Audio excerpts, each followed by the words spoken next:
It's 6 p.m. time for the news bulletin on Channel 2. I am Bethha, and starting off with the main headlines of the day. Prime Minister Madbouli congratulates President Sisi Qatari Emir on joint investment partnership to develop Alam. UNESCO confirms election of Egypt's Al-Anani as Director General.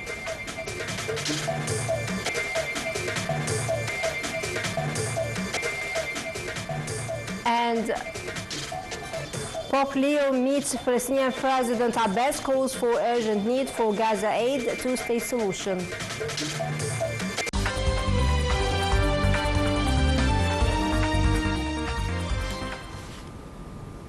Welcome back, the news in full. Prime Minister Dr. Mustafa Madbouli on Thursday congratulated and thanked President Abdel Fattah al-Sisi and Qatar's Emir Tamim bin Hamad over successful conclusion of an Egyptian-Qatari investment partnership to develop Alam Room area in Matruh Governorate. Addressing the signing ceremony of the agreement on the project, the Prime Minister said the agreement is a culmination of Egyptian-Qatari cooperation as the Egyptian economy is currently witnessing a major leap. Alam Room development project is one of the biggest Qatari real estate projects across the world.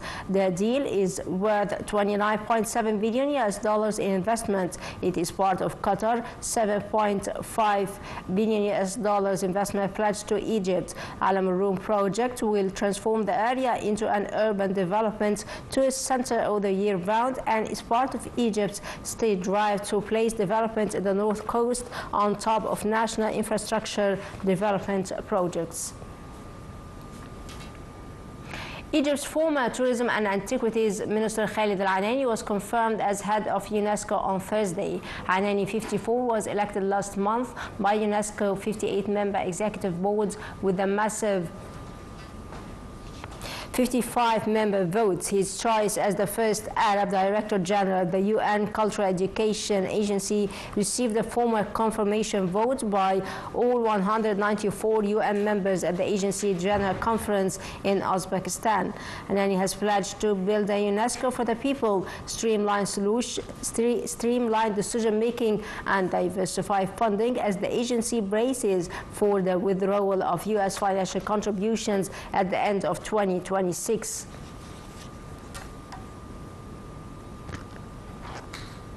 Foreign Minister Badr Abdel-Ati took part in the trilateral mechanism meeting of Libya neighboring countries hosted in Algeria's capital. During his participation in the meeting, Abdel-Ati stressed that Libya's security is a cornerstone of Egyptian and Arab security. Abdel-Ati also asserted Egypt's stance towards the Libyan crisis and that the political solution is the only way to achieve peace and stability in Libya.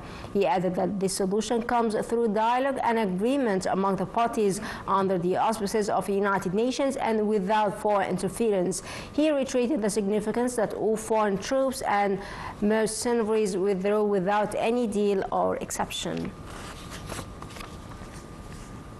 Head of the National Elections Authority, Councillor Haizem Badawi, on Thursday asserted full preparedness for tomorrow's House of Representatives elections 2025 abroad. The first phase of voting abroad takes place on Friday and Saturday at the premises of Egyptian diplomatic missions and under direct supervision by heads and members of the diplomatic corps. The process will be also monitored by the NEA.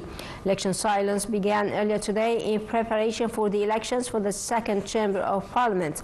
The elections is conducted inside Egypt on Monday, November 10th and Thursday, 11th. The Global Alliance of the National Bodies of Human Rights affiliated to the United Nations recommended to keep Egypt's National Council for Human Rights global ranking at A. The alliance hailed the Egyptian state efforts to amend the council laws and ensure its independence. It also hailed recent steps to boost human rights in Egypt, which the council reviewed in its report before the Global Alliance. Egypt has taken a number of significant procedures to boost human rights, including providing more guarantees to protect these rights.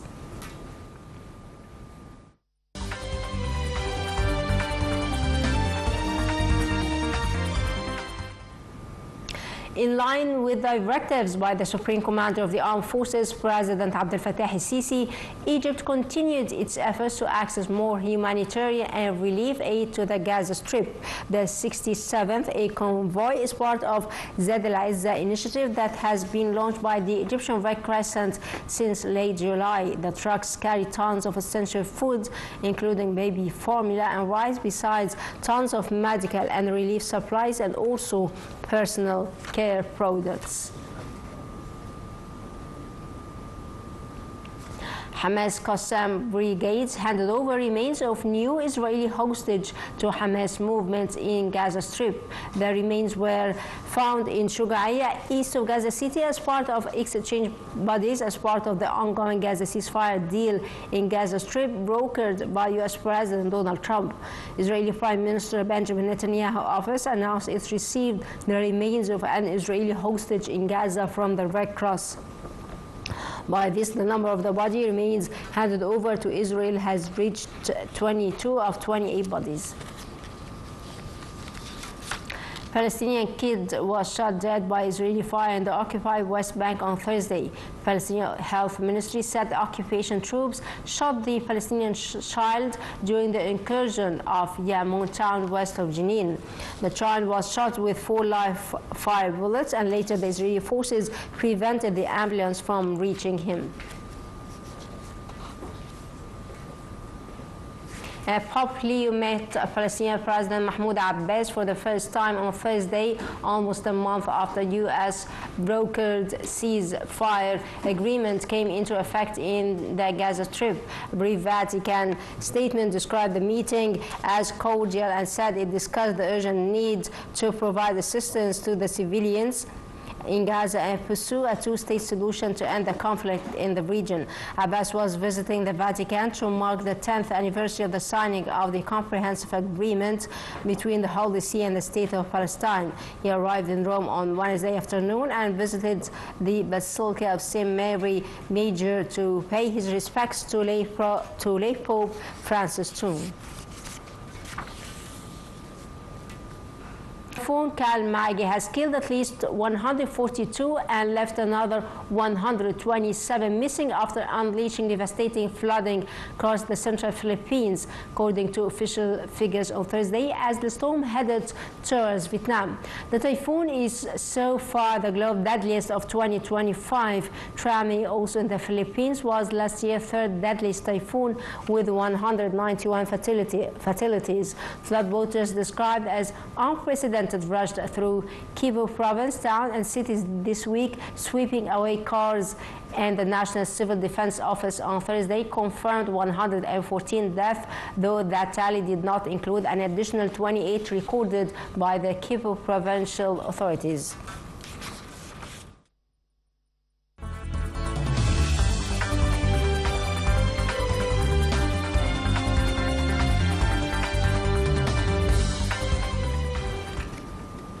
Welcome back. Prime Minister Dr. Mustafa Madbouly on Thursday inaugurated several car industry facilities in the 10th of Ramadan city, as well as new extensions in another facility in nearby Badri city. Madbouly asserted that the factory provides locally manufactured car filters as Egypt is expanding locally manufactured car components. Egypt is achieving remarkable progress through pumping investments in this sector.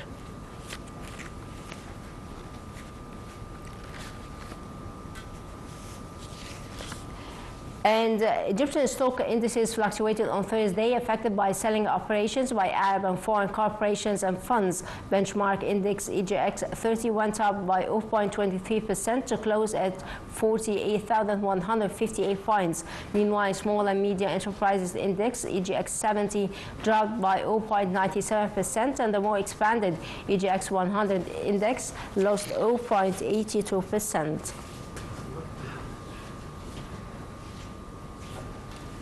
Oil prices edged lower on Thursday, extending a run of declines into a fourth day due to concerns about oversupply in the market. Brent crude futures fell 0.4%, and U.S. West Texas Intermediate crude also dipped 0.4% to $61.54 US a barrel.